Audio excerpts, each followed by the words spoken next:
So in this part of the lecture, we are going to focus on another method to find out word embeddings, and that is called Word2Vector. So again, before going into the details of the actual method for Word2Vector, we are going to see the effect of representing our word in the form of word embeddings, which give a meaning to those word vectors or those word embeddings. So these are the slides here, you can go through quickly. So because of these word embedding vectors, they actually give some meaning to the words. So for example, they embed meaning here. So and you can see that forest, that if we represent forest with the word embeddings and tree with the word embeddings, then we can see that there is some sort of relationship between them. And the word embeddings for forest and tickets, they won't have any relationship between them. So, and with the help of those word embeddings, we can also develop some analogies between different pairs of words. For example, if we have this pair of words like Paris, France is to Paris, like Paris is the capital and France is France's country, then what Rome will be to which name or which word or which country.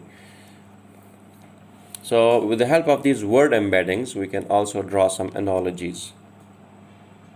So different terminologies that we have seen, which are representative of the features of the words.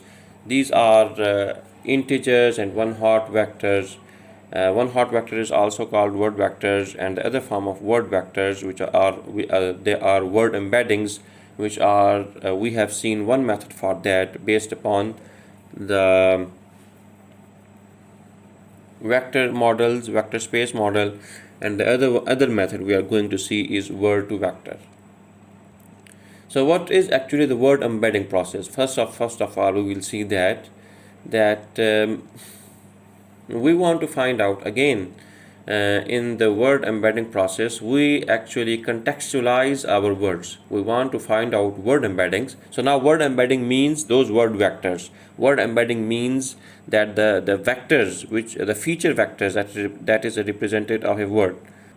So to find out word embeddings, the process is that again we collect a corpus, a data set, and from that data set we try to build up the relationship of words with its context, that what are the other words which are in context with the particular to the word of interest, and with the help of that contextualization we actually find out word embeddings.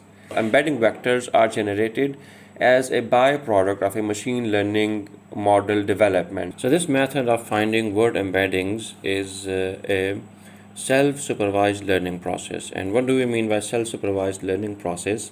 This is a combination of supervised method and unsupervised method. So for example, consider this sentence: I think blank space I am. So what do we mean that it has a supervised as well as unsupervised learning in itself? In supervised learning, we have a labeled data available, and with the help of that labeled data we can train our model. And in unsupervised method, we have a data available, but that data is not labeled, so that is called unsupervised method. So in self-supervised, what happens that we have this sentence available, the data one, you can say an example of a data set, and that is not labeled. We don't know what are the labels for the words, or does this sentence belong to any particular class. But what we can define our own labels for the words of this sentence.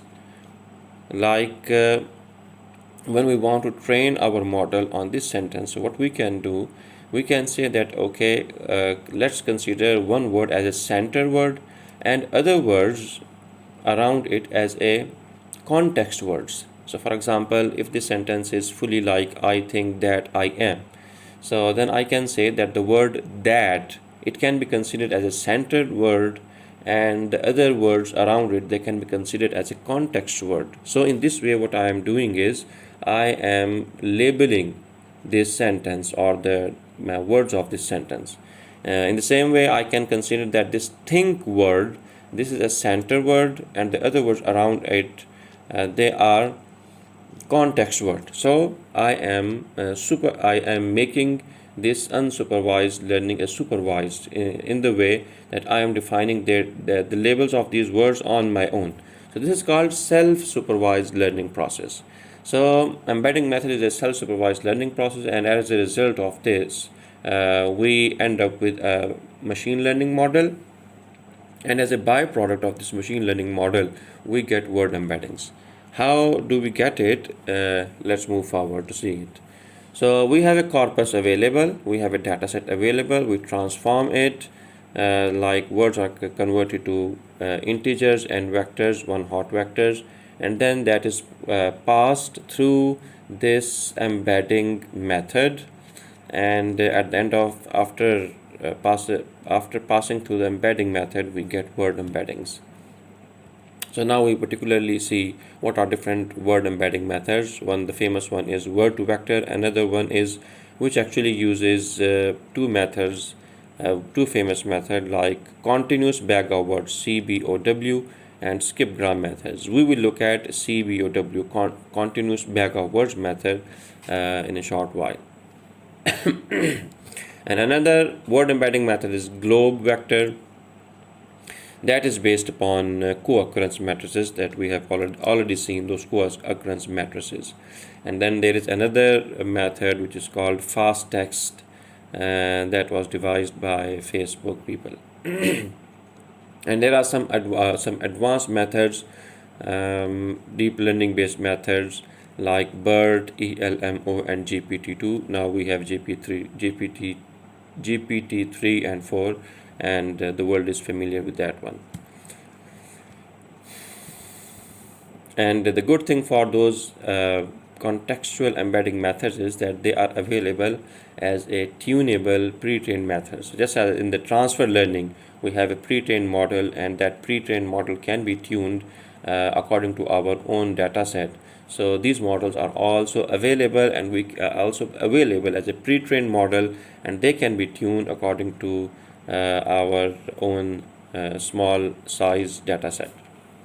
So now we look at the CBOW word embedding process. So we have a corpus, it goes through a transformation like that is converted into a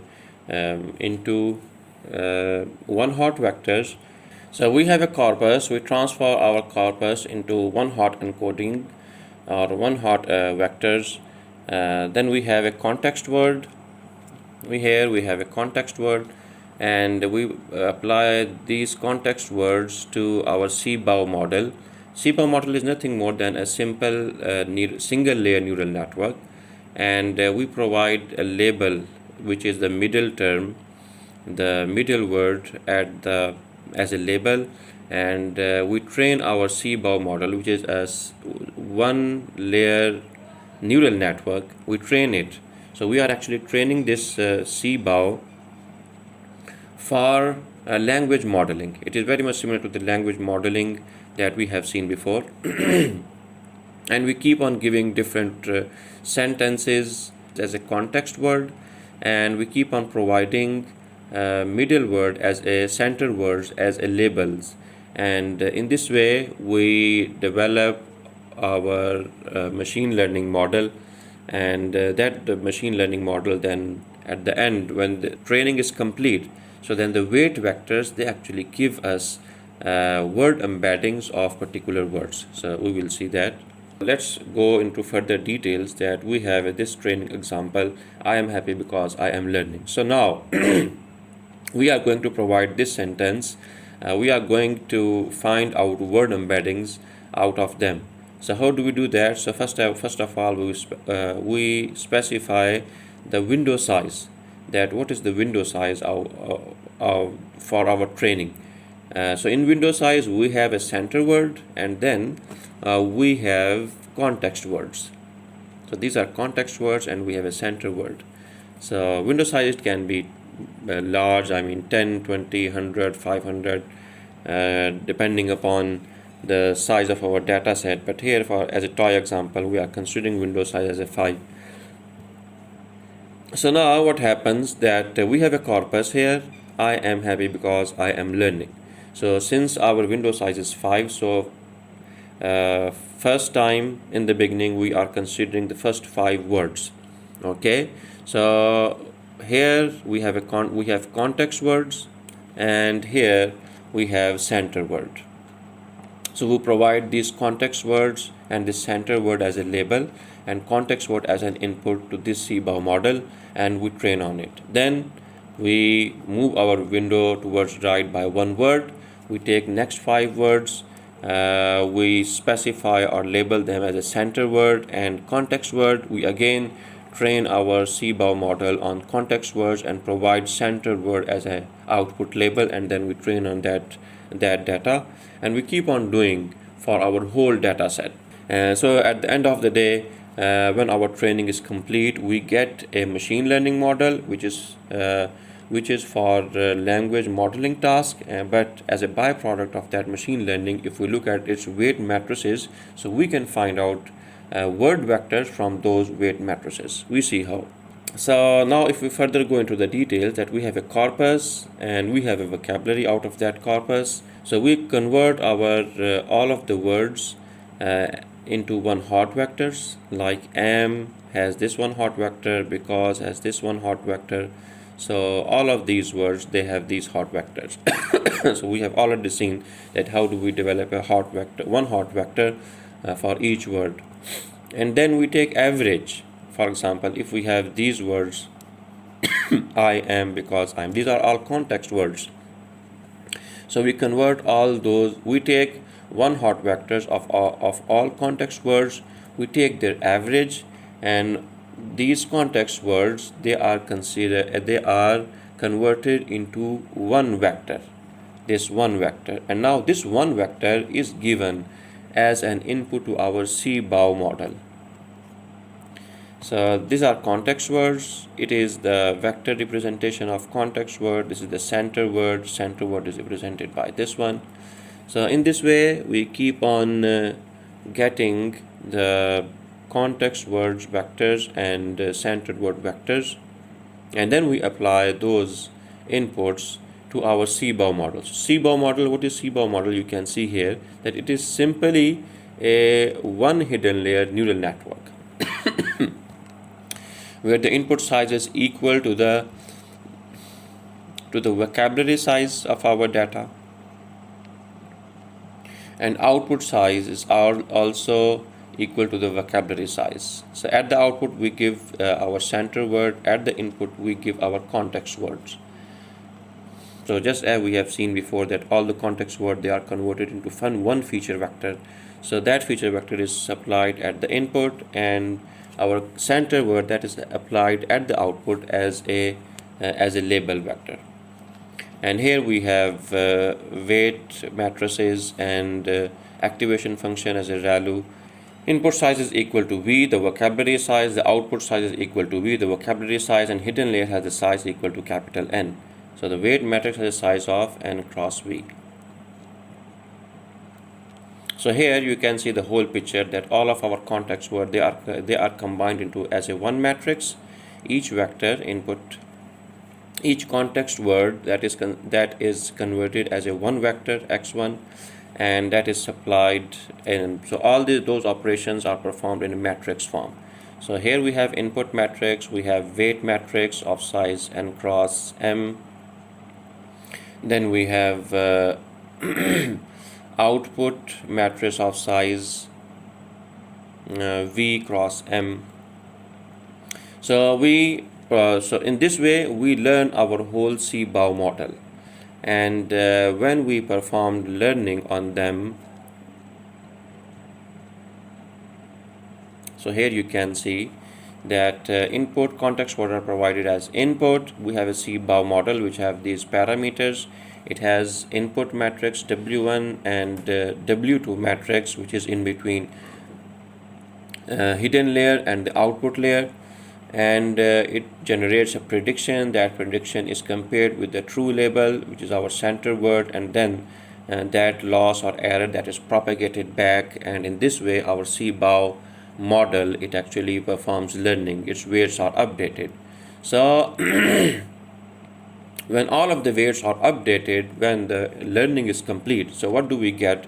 We get this W1 weight vector here, a weight matrix here in between input layer and the hidden layer, and W2 matrix here in between the hidden layer and the output layer. So now from this weight matrix we can find out our embedding vectors. Very simple. So for example, if this is our input M, so then the first vector of our weight matrix, that is giving us the embedding vector of our first word.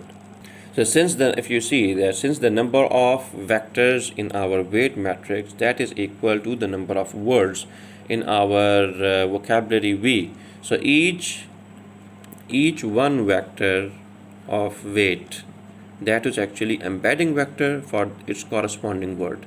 So there is a second weight vector, that is embedding vector for our second word in the vocabulary. We have third weight vector, that is embedding vector for our third word in the vocabulary. So in this way, that's why we said in the beginning that we learn our machine learning model for a particular learning task. So that learning model, that neural network, it was meant to learn a language model, and at the end of the learning, what do we get? We get embedding vectors as a byproduct, means that we get this weight matrix. So each vector in this weight matrix, it is representing embedding vector of its corresponding word. And there is another option that we have W2 matrix, and each row vector of this W2 matrix, it is a representative of each word, an embedding vector of each word in the vocabulary. And there is a third option that we can combine both matrices, W1 and W2. We can take their average and we get these number of vectors in a matrix. So now the average of those two matrices, we get a new matrix W3, and each vector in a column vector in this W3 matrix, that is actually an embedding vector for our word in our vocabulary. So in this way we get our embedding vectors.